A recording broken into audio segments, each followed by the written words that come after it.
ច្បាស់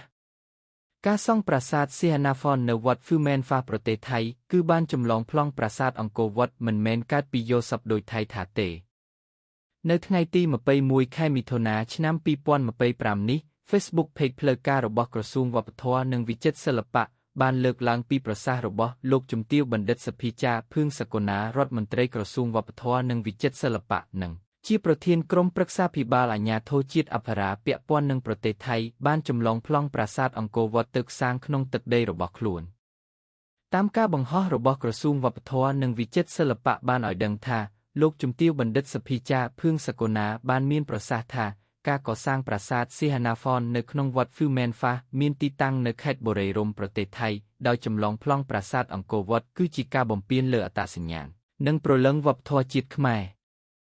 ការលើកឡើងរបស់លោកជំទាវភឿងសកុណាបានធ្វើឡើងនៅក្នុងឱកាសអញ្ជើញចូលរួមជាអធិបតីក្នុងកិច្ចប្រជុំបច្ចេកទេសលើកទី40របស់គណៈកម្មាធិការ ICC អង្គរសម្បូរព្រៃគុកដោយលោកជំទាវបានលើកយកការសាងសង់ប្រាសាទសីហនាហ្វននៅក្នុងវត្តហ្វឺមែនហ្វាមានទីតាំងនៅខេត្តបុរីរំប្រទេសថៃដោយចម្លងប្លង់ប្រាសាទអង្គរវត្តគឺការបំពានទាំងស្រុងទៅនឹងកាតព្វកិច្ចក្នុងនាមជារដ្ឋភិក្ខុនៃអនុសញ្ញាបេតិកភណ្ឌពិភពលោកឆ្នាំ